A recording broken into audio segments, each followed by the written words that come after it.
Hi hello అందరికీ welcome to home style kitchen. నేను మీ ప్రశాంతి వేణు అండి.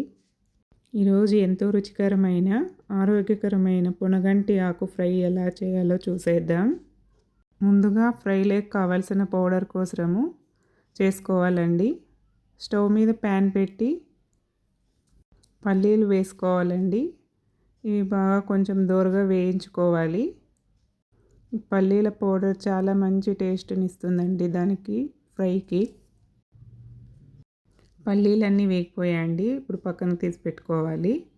అదే ప్యాన్లో కొంచెం ఆయిల్ వేసుకోవాలి. ఆయిల్ హీట్ అయ్యాక కొంచెం ఆవాలు వేసుకోవాలండి. తర్వాత సన్నగా తరిగిపెట్టుకున్న ఉల్లిపాయలు కూడా వేసుకోవాలి. ఉల్లిపాయలు బాగా వేయించుకోవాలండి. కొంచెం ఎర్రగా అయ్యే వరకు వేపించుకోవాలి. ఇది చాలా మంచి ఫ్రై అండి. ఈ పొనగంటి కూర కళ్ళకు చాలా మంచిది.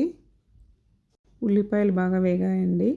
ఇప్పుడు పొనగంటి కూర క్లీన్ చేసి బాగా కడిగి సన్నగా తరిగి పెట్టుకోవాలండి. కాడలన్నీ సన్నగా తరిగి పెట్టుకోవాలి. ఇది నాటి ఆకుకూర అండి. ఇది కంటికి చాలా మేలు చేస్తుందండి. సన్నగా కట్ చేసుకోవాలి. తొందరగా వేగిపోతుంది. మొత్తం అంతా వేసేసుకొని స్టవ్ని ఇప్పుడు సిమ్లో పెట్టుకొని వేయించుకోవాలండి. ఇది మంచిగా కలుపుకోవాలి. ఆయిల్ అంతా మొత్తం ఆకుకంతా పట్టేలా కలుపుకోవాలండి. సిమ్లోనే చేసుకోవాలి. ఇది కొంచెం బాగా కలుపుకొని మూత పెట్టేసుకోవాలండి. ఆవిరికే బాగా ఉడికిపోతుంది ఆకుకూర అంతా.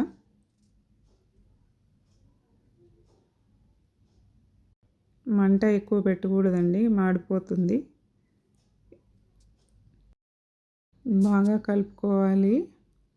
సన్నని మంట మీదే కలుపుకోవాలండి. మంట ఎక్కువ పెట్టేసి మాడిపోతుంది. మూత పెట్టుకొని ఉడికించుకోవాలి.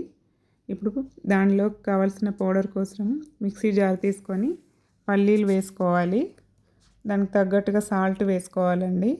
అలాగే కారం తగ్గట్టుగా చిల్లీ పౌడర్ వేసుకోవాలి. కొంచెం వెల్లుల్లి వేసుకోవాలండి టేస్ట్ కోసం. ఇప్పుడు మూత తీసి చూస్తామండి. ఆకుకూర అంతా ఉడికిపోయిందో లేదో చూద్దాము.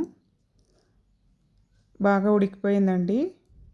ఇప్పుడు పౌడర్ చేసుకున్న దాన్ని అంతా వేసుకుందాం దాంట్లోకి. మనకి ఎంత క్వాంటిటీ కావాలో అంత పౌడర్ వేసుకోవాలండి, మనకి టేస్ట్ తగ్గట్టుగా. ఇది చాలా బాగుంటుందండి. రైస్లోకి మంచి కాంబినేషను. అలాగే చపాతీ కూడా బాగుంటుందండి. సాంబార్, పప్పు అన్నిట్లోకి బాగుంటుంది. ఇది ఒట్టిదే తినేసేయచ్చండి, అంత టేస్ట్గా ఉంటుంది. ఎందుకంటే పల్లీల పౌడర్ వేసాం కదా, చాలా బాగా టేస్ట్గా ఉంటుంది. అంతేనండి, పొనగంటి ఆకు ఫ్రై రెడీ అయిపోయింది. నేనైతే ఈరోజు పప్పుచారులోకి సైడ్ డిష్గా చేశాను. ఎంతో రుచికరమైన ఆరోగ్యకరమైన పొనగంటి ఫ్రై చాలా బాగుంటుంది. మీరు కూడా ఒకసారి ట్రై చేసి చూడండి. ఎలా ఉందో చెప్పండి.